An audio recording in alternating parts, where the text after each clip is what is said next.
My name is Tracy Gant, and I'm the mayor in the town of Edmonston. Hi, I'm Rod Barnes, the town administrator with the town of Edmonston, and happy to be here tonight to talk about this important issue with our distinguished panel and co-host with Mayor Gant. Thank you so much, Mr. Barnes. Tonight we have with us our panelist, Dr. Lois Wessel,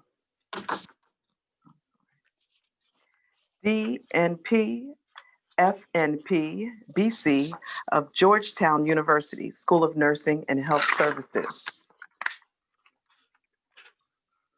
Let me give you just a little background on Dr. Wessel. Dr. Wessel is a professor at School of Nursing and Health Studies at Georgetown University. She practices clinically at CCI Health and Wellness in Silver Spring, Maryland, with a focus on immigrant and refugee health. She is bilingual, that's English and Spanish, and is involved with numerous community and environmental health programs, including the Mid-Atlantic Center for Children's Health and the Environment, Migrant Clinicians Network, and the Alliance of Nurses for Healthy Environments. She was a Duke Johnson & Johnson Nurse Leadership Fellow and conducted research on the topic of the built environment during the fellowship. She is a member of the editorial board for the Journal for Nurses Practitioners. Once you hear from our panelists, they will give you more insight on their background. Mr. Barnes? Mayor, we also have with us Ludine McCartney Green. She's an attorney and manager of family advocacy at the Green and Healthy Homes Initiative. She is a tremendous legal and litigation skills for representing families in courts throughout Maryland on landlord-tenant matters, with an emphasis on housing and lead poisoning prevention law. Her role also includes advancing housing policies and legislative initiatives here in Maryland. She has testified before the Maryland General Assembly Committee hearings and has appeared as a speaker at numerous events, including the Maryland Judiciary Self-Help Conference.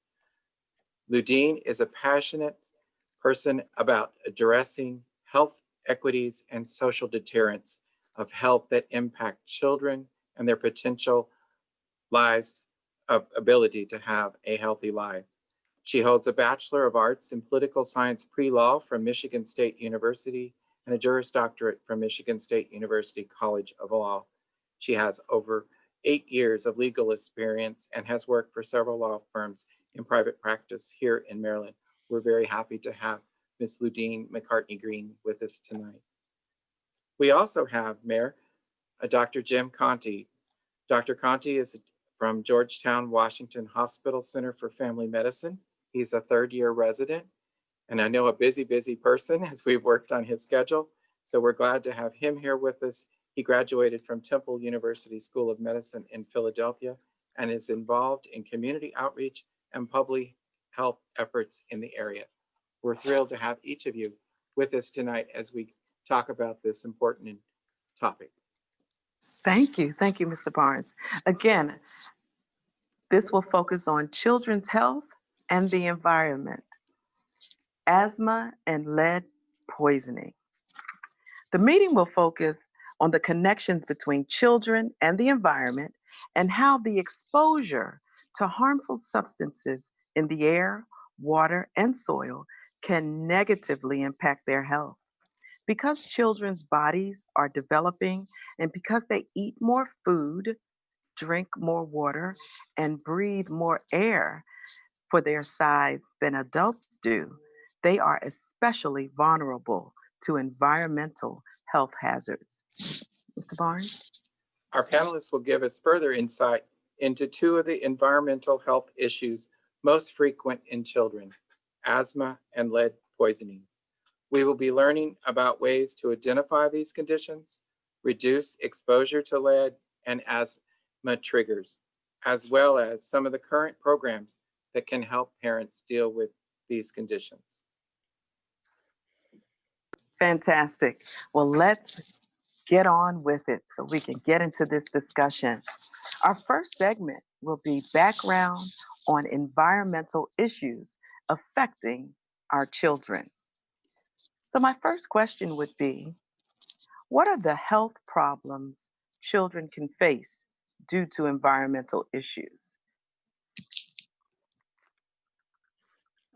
I'm Dr. happy to Wessel? jump in here and then let Yes. Dr. Conti follow up. I mean, it's a pretty broad question with a lot of different answers depending on what the environmental issues are. But I think speaking about asthma and lead, we can really focus on two key things. And one is that lead is a neurotoxin, meaning that it's poisonous to the brain, and so it can affect it can cause children to become, in fact, brain damage, lower IQs, problems with impulse control, a number of things which make not just for a tough childhood, but they carry that with them into adulthood. So children who are exposed, as you brought up, Mayor Gant, at the beginning, with their little tiny bodies, a little bit of lead goes a long way.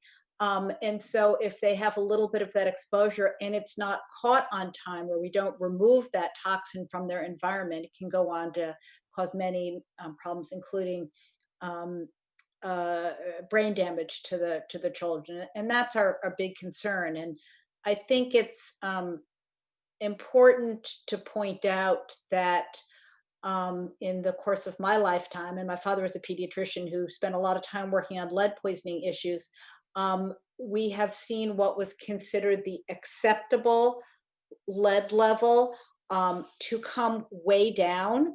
It used to be in the uh, way up in the 70s that we considered a blood lead level of 70 was considered safe. And through my lifetime, I've really seen it come down to now we're thinking that 5 is a safe level, and we want kids to be under 5. But I think that as we are constantly learning more research, I think that we are um, knowing that that level 5 may be too high, which is why we need to test children early and often. I know in the District of Columbia, it's 2 lead tests by the age of 2. Um, and then on asthma, I think there are many things, and I'll let Dr. Conti talk more about that. But one of the main issues, COVID aside and home remote learning aside, is asthma is one of the biggest causes of school absences of children. And I think often it's unfortunately a complicated issue of health literacy, where asthma can and should be well controlled with a variety of different medicines, but parents get confused on which inhaler to use when, or they think it might just be a episodic problem that goes away. And the chronicity of asthma and having asthma that's not well controlled means that if kids are missing school, I think it's important to point out that parents are also missing work. In many of the families in a town like Edmonston, the parents can't telecommute. Um, they're frontline folks who need to go to their jobs, and every day kids not in school, that's learning they're not getting, and that's a teacher who knows them and cares about them, or a school nurse who's helping them understand their asthma who's not seeing them. So I think that that's one of the biggest problems that we see with asthma, is poor control leading to emergency department visits as well as missed school days. Right, right. Thank you. Dr. Conti? Yeah, I'd like to agree with Dr. Wow. Wessel. Both of these issues are things we are very on top of in the medical field, especially protecting our children from, exposures to lead, and to identify and prevent asthma attacks from happening through the use of identifying triggers Mhm. and providing medications that will help, um, you know, both prevent and control asthma attacks.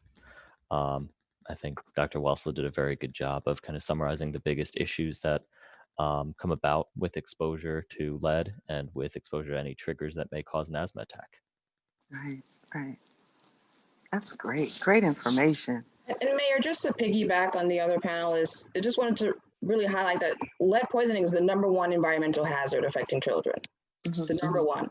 And now that we're in the mid COVID, children are now spending more time in their home, more exposure. mhm, So when mhm. we think about that, obviously we're in a heightened time frame where there's about 30 million unhealthy homes in United States, and with COVID compacted on that, that environmental risk factor is even more more multiplied at this point. So just to keep in mind that's still number one. Unfortunately, it's 2020 and we're still talking about lead poisoning. We've went through the Flint crisis and we're still talking about lead in water. So just for people that are watching and thinking of why lead, why does that matter? It is still a concern and still affecting many children here today. Right, right. I just wonder if we're getting the proper information about lead. Well, You I know, think Ms. Green brought up a really important point that yeah, lead is an environmental hazard in the home, and kids are spending more time in the home. in the And I home. think we used to simply think about water problems, and Flint was a very unfortunate example of water in lead. And we used to think about old houses with chipped paint and kids crawling on the floor and getting paint dust in their toys, and it is a normal thing for kids at a certain age to put things in their mouth. I think it's another piece that we've focused a lot on and seen a lot of issues at the Mid-Atlantic Center for Children's Health and the Environment on is with some of our um, refugee and immigrant families. They bring herbs and spices from their home country, or they use herbs and spices that they buy in the whatever the equivalent of their bodega or their little neighborhood store is, that may have lead in it. Unfortunately, we've seen a lot of use of kohl or surma, which is eye makeup that some of the Middle Eastern populations use um, for infants, boys, and girls, and it's a cultural custom to do this to ward off bad spirits. But the eye is a mucous membrane, and the eye makeup they bring from their country of origin has lead in it, and so the kids are getting lead absorbed through the eyes. Um, we Good, see a good lot of points, Dr. Wessel. One of the things I think we don't want to forget about is we need to also talk about the symptoms. You're talking about your eyes impacted, and so please expand on that and make sure all of you give well, out what those yeah. symptoms can Well, be. unfortunately, part of the problem is kids small children who have elevated lead levels often show no symptoms. They may be anemic, but there's many, that's not really a symptom, that's a clinical finding. So the problem is it doesn't show symptoms, and that's why we need to do the testing. So it doesn't affect the eyes themselves, but it gets into the bloodstream. So the point is there may be many sources of lead in the home, cheap, cheap jewelry from, bought in a little dollar store, or pottery, brought from their country of origin, some different kinds of dishes. So or the family may do something like go fishing, which is a pretty healthy hobby, but the weighted fishing rods have not the rods, the lures. Um, they may be made of lead, or if a parent works in something related to the armed forces or the military or the police or something that's not legit, they may have lead dust on their clothes from ammunition, and then they cuddle a baby. And so my point is that there are many sources of lead beyond paint and water that we have to make people aware of. Very good. So is there a treatment for the poisoning? What happens? What does a I'll let child, Dr. Conti how does answer that. a child get treated, Dr. Conti, if they're exposed to lead-based paint and their levels are elevated?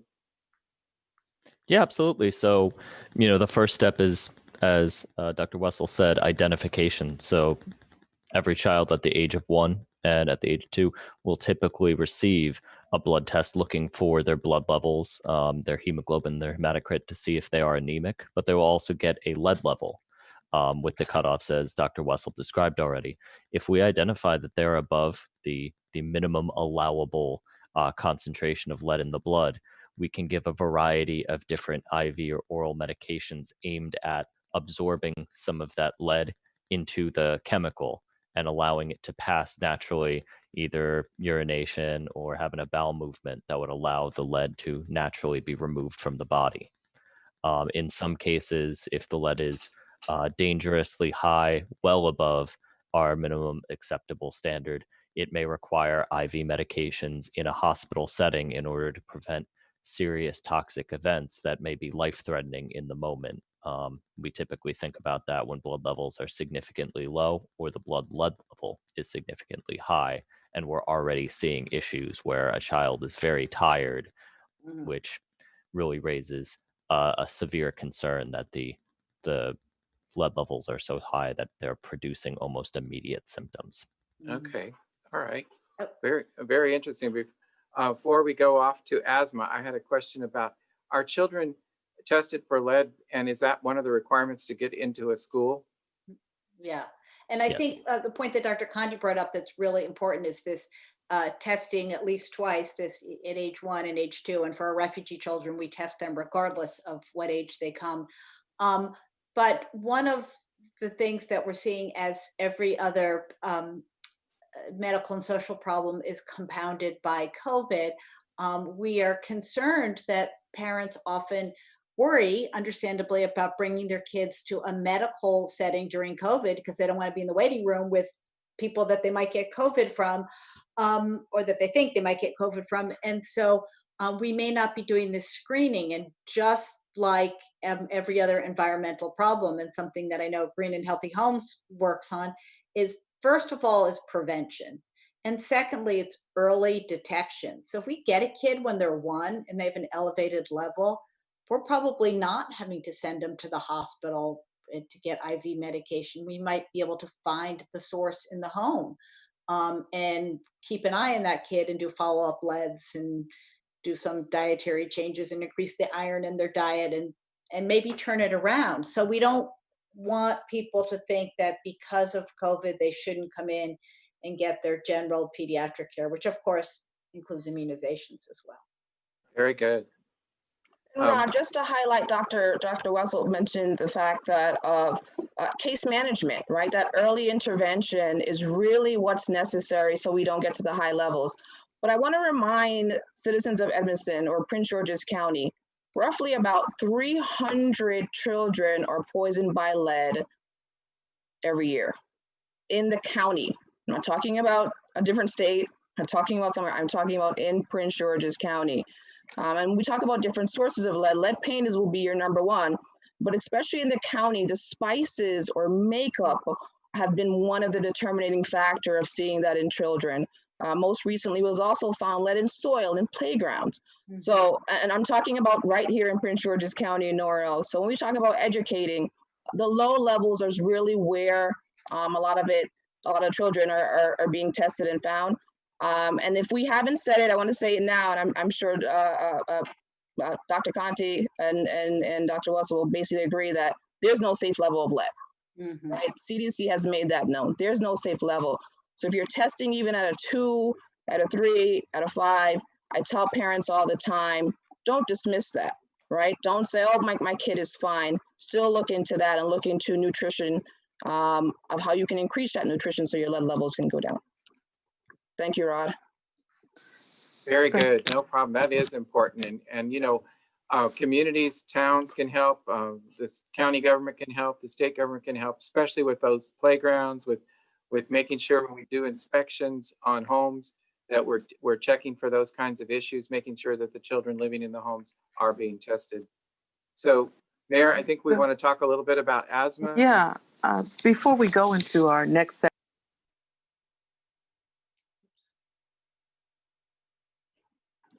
So, Mayor, you're on mute. Before we go, thank you. Next segment, I don't want to miss the opportunity to explain what is asthma and what is lead poisoning. If we could quickly just answer that question. I know Dr. Wessel talked about asthma, but anyone can answer that question. What is asthma? What is lead poisoning? Yeah, thank you, Mary Ann. I'm happy to answer that question. So we have talked about lead poisoning just now in good detail, but asthma is a chronic lung disease that's characterized by inflammation in the lungs that often causes constriction of the individual airways, leading to air trapping, and the main symptoms, which are coughing, difficulty breathing, pressure or pain in the chest, and what we call dyspnea or difficulty maintaining adequate oxygenation. It is a problem that is also environmental because of what children are exposed to, what sufferers of asthma are exposed to. There are specific triggers, for example, pollen, dust, animal dander, but even things like just cold weather or certain chemicals, perfumes, soap, shampoos, air pollution can set off an asthma attack. And so it's important to identify triggers that may cause asthma attacks in order to help understand a child's risk for developing severe asthma attacks at home, at school, out in the town, in order to prevent, severe, as Russell said, losses and absences from school, but, hospitalizations, emergency visits, and, in its most severe untreated forms, loss of life. Doctor, is it especially difficult right now with the COVID situation because many of the symptoms that you might have with the difficulty of breathing could be attributed also to COVID and what the reaction from the parents should be as a result of asthma, being aware of knowing that their child has an asthma problem versus a COVID problem? I think that's definitely true. I mean, any of us, if we get the sniffles, we all wonder, is it COVID? Um, but I think the main point here is if you are a child with uncontrolled asthma and you do get COVID, you already have your lungs are already compromised and your breathing is already compromised. And the stories we hear about COVID is people can get very sick very quickly. So this is a kid who could go downhill pretty quickly. And as Dr. Conti said, we don't want loss of life here. So it can be very confusing to have the two things at once. I think it's also important to point out, and I know that again that Ms. Green and Green and Healthy Homes works on this, is to look at ways that we can talk about trigger reduction in the home. And one of the reasons that lower income folks have more acute exacerbations of asthma is they may be living in places with mold or cockroaches. No, I always say to my patients, I don't want you to feel like I think you live in a dirty home and my home is clean. I say, I've seen cockroaches in my home. We've had a mold problem in our home. And these are things that happen. We live in a humid environment here during the summer. These are things that all of us have faced in our homes. So I don't want people to feel like their homes are dirty. But one of the things that we can make a decision to have or to not have in the home is smokers. And there was a piece in the New York Times over the weekend about the increase in smoking during COVID, anxiety, boredom, all sorts of things can cause, something like smoking to increase. And unfortunately for children with asthma, being exposed to secondhand smoke, meaning there's a smoker in the home, or even third-hand smoke. The dad smokes on the couch and the kid falls asleep on the couch and is sniffing that stale tobacco stuff that's in the couch and is breathing it in. That's a problem. So one of the things that I think we always need to think about is appropriate, culturally and linguistically appropriate smoking cessation programs for any parents who may smoke, because there are a number of medical problems that can cause for their children and for themselves, obviously, including exacerbating asthma. Right. Thank you, Dr. Whistle. I don't want to miss the opportunity before we move on to the next segment to also mention what is lead poisoning. So we talked about asthma, and if we could quickly just identify what is lead poisoning. I just want to be clear on that. We did talk about the symptoms, but we wanted to get the definition. I guess I would define lead poisoning as having a having any lead in your system. As Ms. Green pointed out, Thank you. the CDC says no level of lead is safe. So having lead in your bloodstream, we should not have lead. There are other metals like iron that we should have, and other chemicals that we should have, potassium. But lead, once you have lead in your system, that is lead poisoning. That is lead poisoning. Yes. Mayor, that can be absorbing, inhaling, or, the hand to touch with children. They're Mhm. small, they're on the floor. Lead can be on the floor, on the baseboards, and when they touch that and put their hands in their mouth, that's what elevates the blood and causes their be poisoning. Thank you, because I know a lot of times people think it's just from the paint, but we're talking about our water, and you talked about jewelry. These are things that haven't been necessarily identified before. So thank you so much. We're going to go ahead and move into our second segment, which is the roles of parents and caregivers. Mr. Barnes, you want to start with the question? So our first question, and I'll direct this at Dr. Conti. What should parents do if they think their child may have been exposed to lead or have asthma symptoms? What's the first steps? Absolutely. So if this has never been diagnosed before and it's felt that this is a first exposure, then the first step would be to come into a doctor's office, a primary care physician, either family medicine, internal medicine, and be evaluated, whether that be for lead poisoning in the form of a blood test or in terms of asthma with a physical exam, including listening to the lungs and checking the oxygenation. That is generally the first step. Asthma can present in many different ways, as can lead, and the severity is something that we are very concerned about. If the exposure is a child begins coughing, as we touched upon a little bit earlier, then a doctor's office would be an appropriate place to start. However, if there was concern that a child was not able to breathe, had significant difficulty just breathing, wheezing very, very loudly or coughing very frequently, and just did not seem like was able to get oxygen into their system, then I think the first step would be to go to the emergency room for evaluation and further treatment. Um, and I think that really displays how differently asthma can present based on one's reaction to whatever trigger they're exposed to. And I would add one more thing to that, which I think is important. If you have a child as a parent who's been diagnosed with elevated lead from this blood test that we do, it's really important that your other children get tested as well, because they may not be of that age where they're crawling on the floor and putting everything in their mouth. But if the source is the spices that they're using or the dishes that they're using, you're probably going to see it in the older children as well. So we do this screening of the 1 and 2-year-olds, but as a primary care provider, if I see a little kid with lead, I test the whole family. And That's that's a very good point, because absolutely that would be very important. So how can parents and caregivers reduce the exposure to environmental triggers? What are some of the tips that they can do that would make it easier and better for their children that may have as tendency to have asthma or to have the triggers that happen? Because it's a scary event if a person can't breathe and they don't know much about why they can't breathe. It could be pretty scary. Mhm.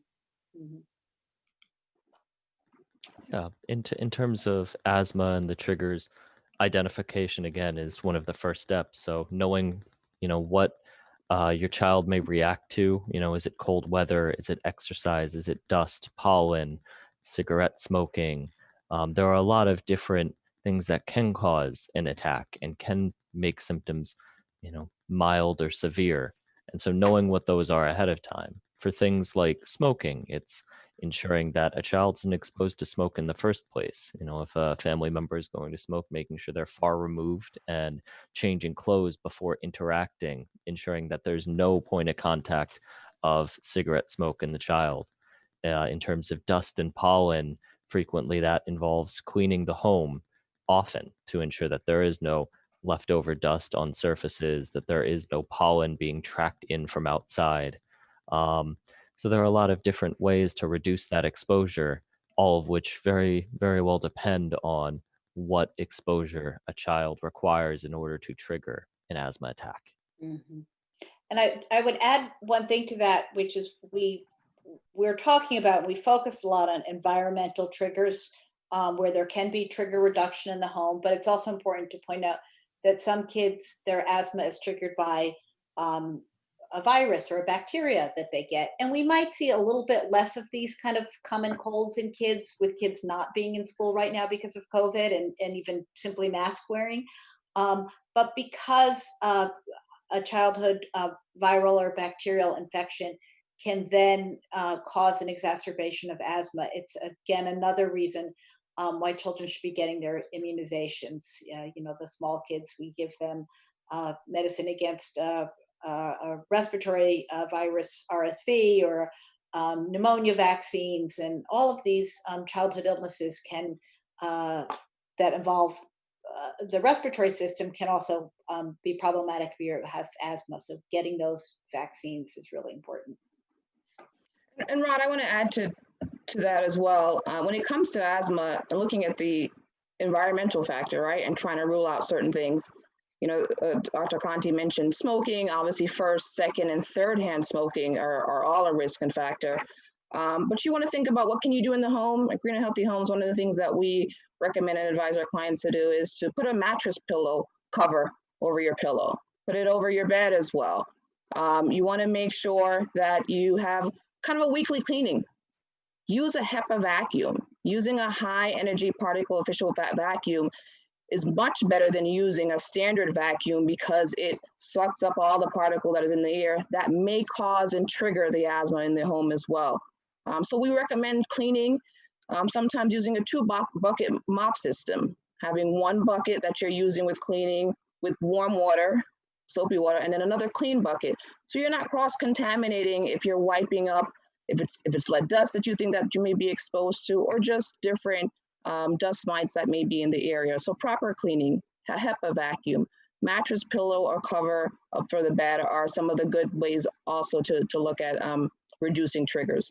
And for lead, proper nutrition, right? Looking at things that are high in calcium, looking at things that are high in iron as well. Eat your fruits and vegetables. That matters. I'm sorry. I do have cheat days, right? We all cheat, but we want to practice good, safe eating habits and making sure we're doing that. Washing our hands. We've heard that consistently, right? If there's one thing sing the happy birthday song, sing the ABCs, sing all those songs. Those still matter, so washing your hands. One of the things we also advise our clients to do is to take off your shoes when you're entering the home. Lead dust is sticky and it can stick to your shoes and you can track it in, especially if you're a contractor, right? You've been working on a home, now you're coming home with your family, it's dinner time. Take off those clothes and the shoes and leave them at the door and not track them inside the house. All those things my mom told me, did not pay any attention to. I am now teaching that to my kids and they're looking at me cross-eyed, but something tells me that they're gonna do it when they get older too. Those matters, and those are ways to reduce them. Mm-hmm. That's wonderful tips. And what about air filters in homes? Do air filters play a role sometimes in taking out some of those impurities that are in the air? Yes. From our, when we have our assessors that go in, that's one of the things that they're looking at a air filter, replacing that. I think it's like a 3-month or 90 days. Those are good habits as well. Smoke detectors, right? Making sure that those are still functional and working, and at least on every level. Definitely good tips, Rod. Very good. That outstanding information. Anyone else want to provide anything else in terms of the inside, outside the home triggers with lead-based paint or asthma? I was just going to add one more piece, and we certainly should be encouraging our children to play outside for all of the same reasons, like eating their fruits and vegetables. And especially now with COVID, what a better place for kids to be than outside running around. However, if pollen or leaf mold is one of their triggers, sometimes what happens is the kids have a great time playing outdoors. They get stuff in their hair. They put their head on their pillow, they go to sleep, and they're literally breathing in the triggers such as the pollen. So one easy thing that parents can do in the home, if you know that your kid does have what we used to call hay fever, or now we call allergic rhinitis, that and asthma, that, or even if they don't have asthma but they have allergic rhinitis, just a quick shower or bath before bed to get off anything that might be on their body is really important.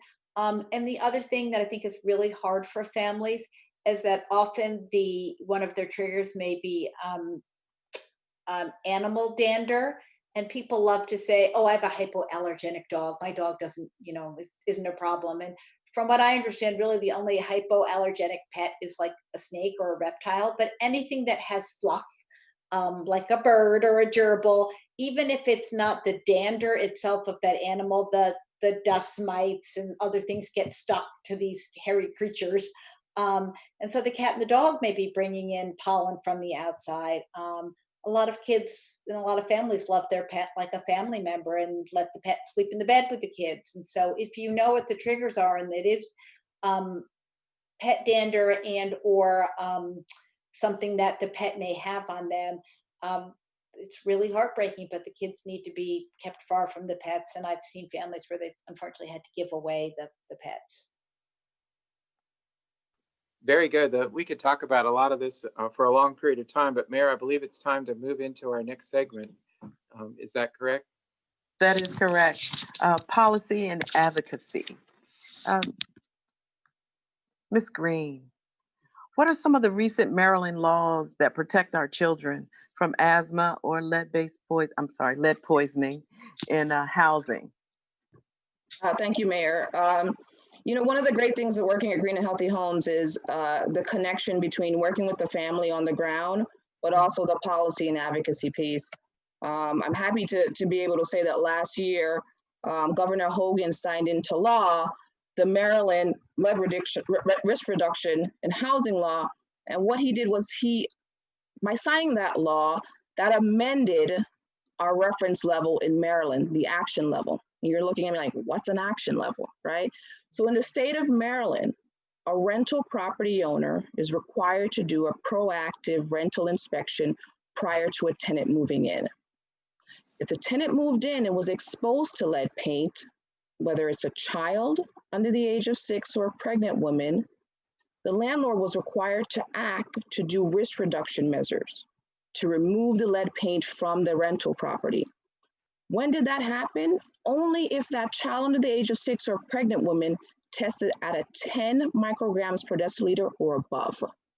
What the new law says, which went into effect July 1st, 2020, that level has been lowered from a 10 to a 5. So if a child under the age of 6, and I'm mentioning that because those are key words of art that the law protects, because we just talked about how vulnerable that age is, and pregnant women is another risk or vulnerable as well. So what that basically did is lower the level. We've now aligned with the reference level that the CDC says as a reference level. Maryland's done that, and there are about 10 other states that have also aligned, and it might actually be more, but Maryland is now there. So happy to say that children are now more protected, getting case management at a level of 5 and above. But what does it mean for property owners, right? What does it mean if you own a property? It means that before, the law was automatically child tested at a level of 11, landlord had to react immediately by doing those risk reduction measures. Now the law says landlord will have to act only if an environmental investigation identifies the paint as the factor that is the source of lead. Oh.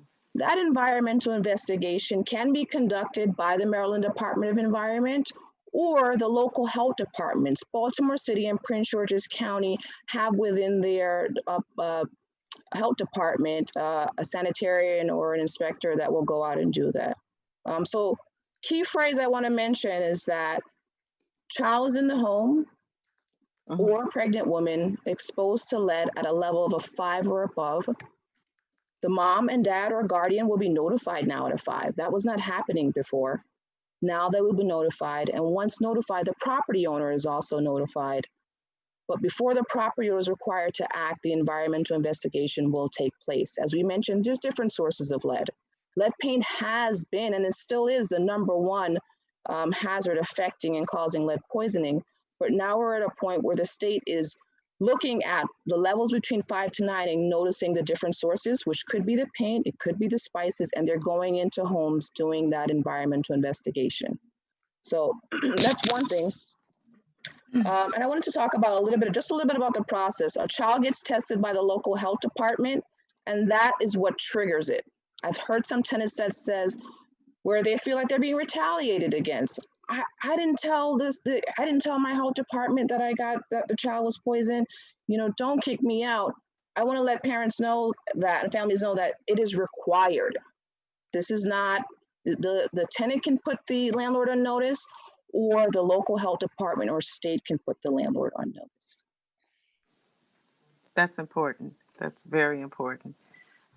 Thank you so very much for that. Now, are there any programs, state or local programs available for residents or owners of older housing, considering lead poisoning? Yeah, so what you should know is that lead paint was banned in 1978. So we're looking at, when we say older housing, it's pre-1978. Any housing pre-1978, the presumption is that lead is there. Right. In order to release from that presumption, the state requires you to get a lead certificate. And the lead certificate can be one of 3 different kinds, I would say. Lead-free, meaning that you've removed all lead, both inside and outside of the property. You'll get a certificate that says lead-free, or you can get a full risk reduction. What does that mean? Every time there's a new tenant that comes into the property, there's a certificate that the landlord should provide saying that they did a dust wipe clearance test. What does that say? That they tested the levels in the home, there's no lead dust or visible hazards in the home, and it is safe for tenants to move in. The third certificate is a modified risk reduction. Modified risk reduction means that there was tenants in the home, there was some type of exposure, landlord did complete the lead remediation, got the dust clearance, and received a certificate saying a modified risk reduction was done in the property. There's a lead it's a 2-year certificate, but I won't go into that. I'll give people an opportunity to reach out to me and property owners to talk about that. But I want to tell families that they should know older housing means pre-1978, they should get a lead certificate that the state requires. Maryland is very strong and one of the strongest laws when it comes to lead paint in our state. In terms of program, the Maryland Department of Housing and Community Development has 2 programs. And one of the programs I want to talk about is, it's called Program 1, Healthy Homes, Healthy Kids. And the CHIP funds, CHIP insurance funds that. And basically, if a child has a level of a 5 or above, they're Medicaid eligible, and there's lead hazards present in the home, they can apply to see if there are funding available for a lead inspection and a lead hazard reduction. That's one program. So that's the Healthy Homes, Healthy Kids program. And then the second program is a lead hazard reduction grant and loan program. You have to be a Maryland resident. We have a lot of rentals where people don't live actually in the state of Maryland. They actually live outside, but so you have to be a Maryland resident. You have to own a residential property, and there's no income limits. So you can receive the grant or the loan depending on the income of the property owner. And it's available for homeowners. If you notice when I talked about the Maryland Risk Reduction Law, that was applicable to rental and rental property. This program is also applicable for homeowners. And something I always want to make sure I wheel in, I want to talk about our grandparents. Sometimes grandparents have kids that whether it's their grandchildren, whether they're watching someone's neighbor's kids or whatever. If you have a child in the home that is spending 10 hours or more, they can be exposed to lead and be affected by lead poisoning as well. So dropping off nieces or cousins or grandkids at grandma can also be a risk as well, and can be a source of where they might be in exposure as well. So that program is also available if, like I said, if there's a secondary home where a child spent 10 hours or more there, they can apply for that program as well to see if they are eligible for lead hazard reduction measures in the home. Wow, that's really, really good information. I'm a grandparent, so I'm concerned about that. That's really good. Thank you so much for that. Now, how can a parent or a caregiver work with a health provider to advocate for their child's health? How can they maneuver that? Either one, Dr. And I Weissel think or there are a number of things that mhm, that parents can do. Um, One is I think healthcare providers play a role in the sense that we can't solve these larger social issues in the four walls of an exam room. So I think we need to address things and make sure that these things are funded, like the programs that Ms. Green was just speaking about, making sure that those kind of programs know how to access um, trained interpreters and mhm, have and know how to deal with issues of health literacy and cultural competency. For example, while we know that putting this eye makeup on children is could be hazardous to their health, I don't want to tell families that their cultural practice is incorrect. So, what one of the federally qualified health centers in DC, they were able to get some funding to give out your basic, I don't know, Maybelline or something from the local CVS or to give to families so they could still continue their practice of putting eye makeup on these children, because it's a very important practice that I do want them to keep up, especially being in a foreign country. I want them to feel like they are respected and wanting to do something, but I want to make sure that they do it safely. So it's not simply saying you shouldn't use your eye makeup on the child. It's like, let me give you this one, and this is why I'm giving you this one. This one doesn't have lead in it. Now, that's a lot to put on a healthcare provider when we have a lot to do in a short period of time when we see patients.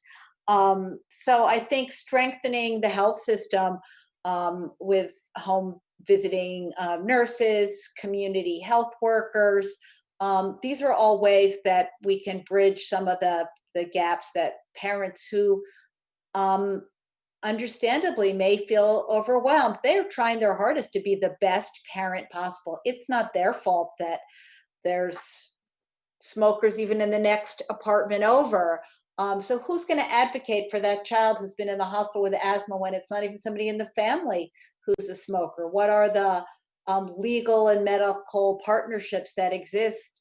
We often look at it as the legal people do this, the healthcare people do that, but we really need to work together, or Dr. Conti and I are going to be seeing these kids, every month or so.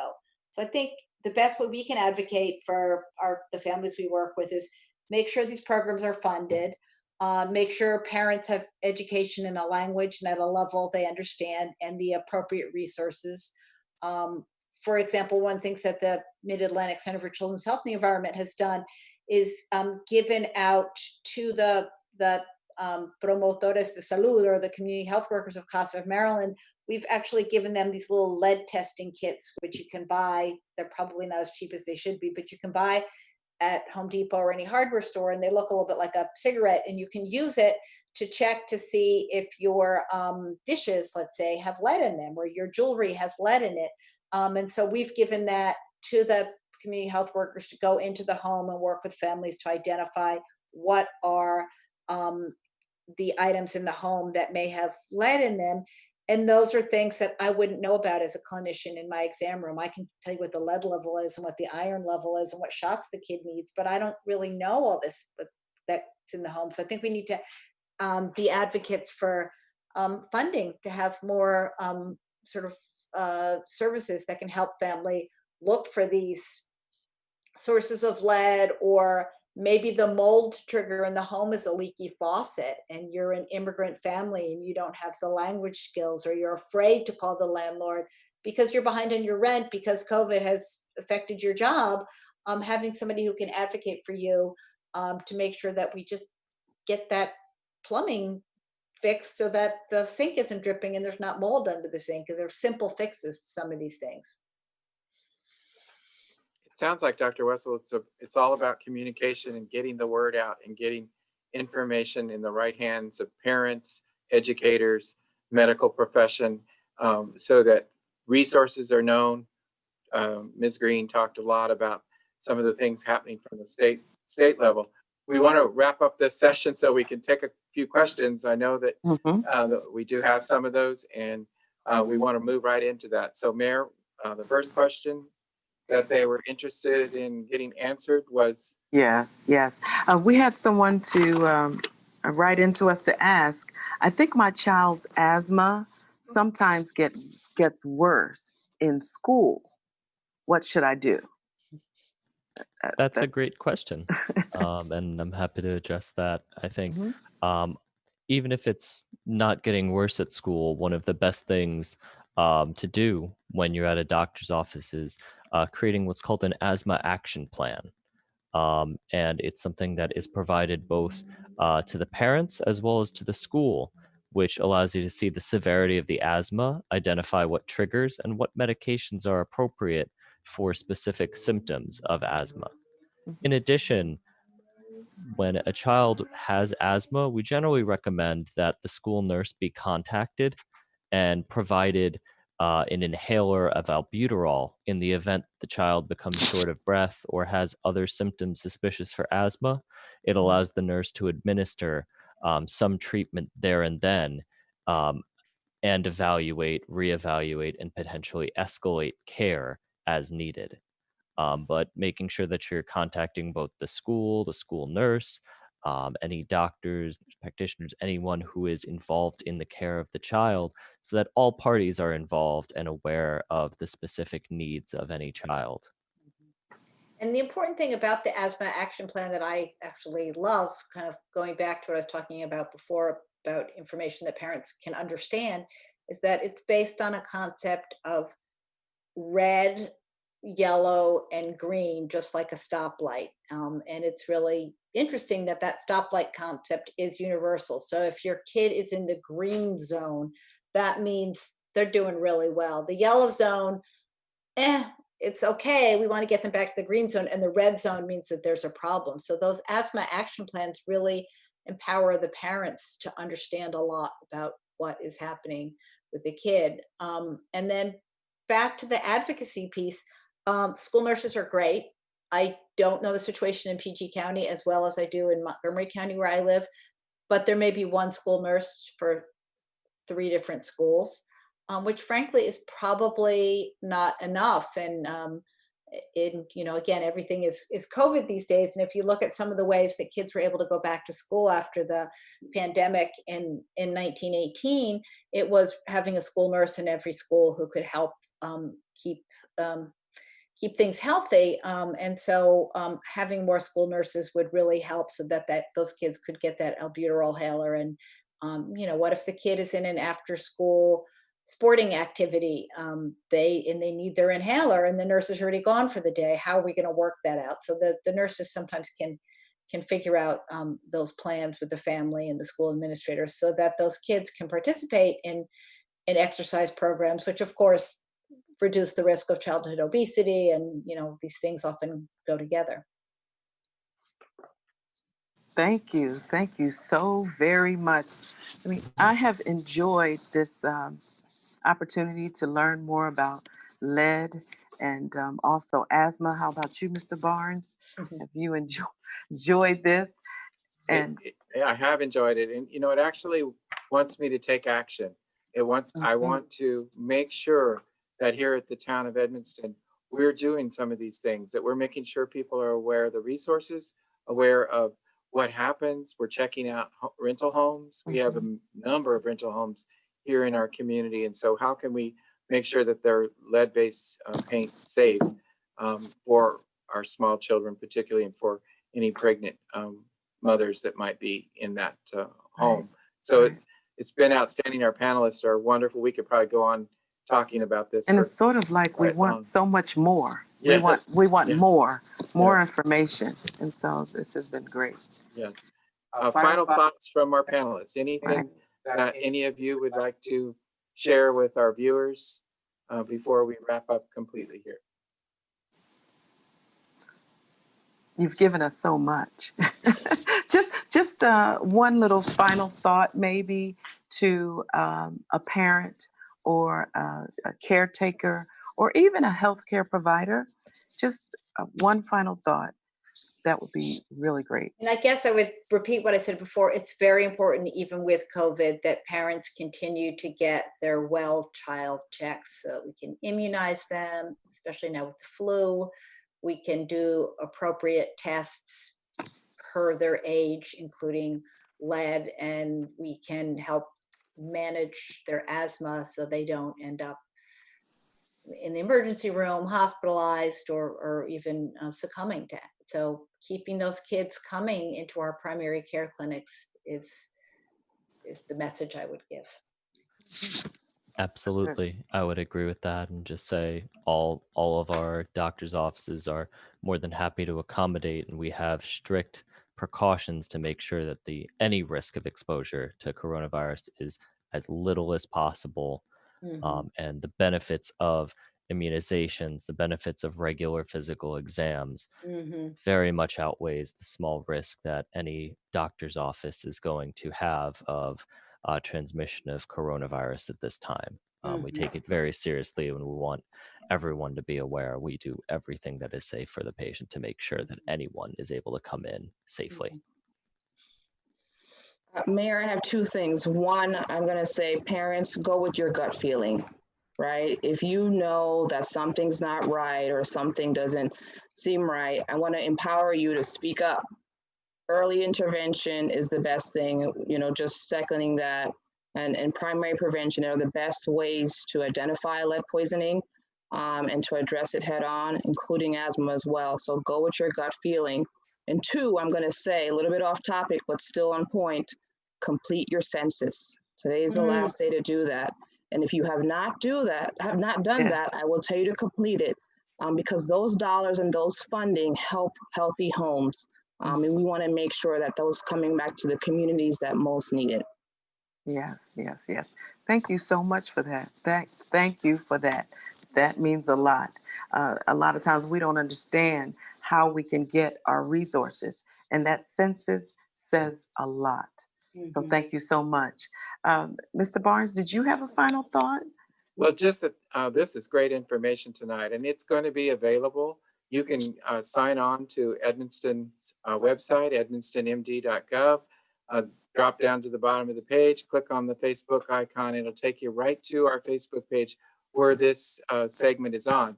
We also have it, it'll be viewing on our government access channel here in Edmonston community. And you folks can have it as a resource to tell folks if they want to know more information about asthma or lead-based paint. Watch our show. You did a really good job of providing good information for that. So that would be my final shot at this evening, and certainly want to thank each of our guests for spending time with us tonight and working on this very important topic. Mhm.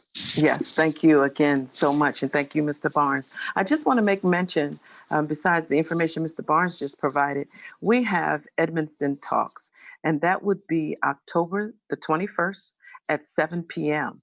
And our topic for Edmonston Talks is heroes during the pandemic. Mhm. And I'll just say tonight, we have some heroes here.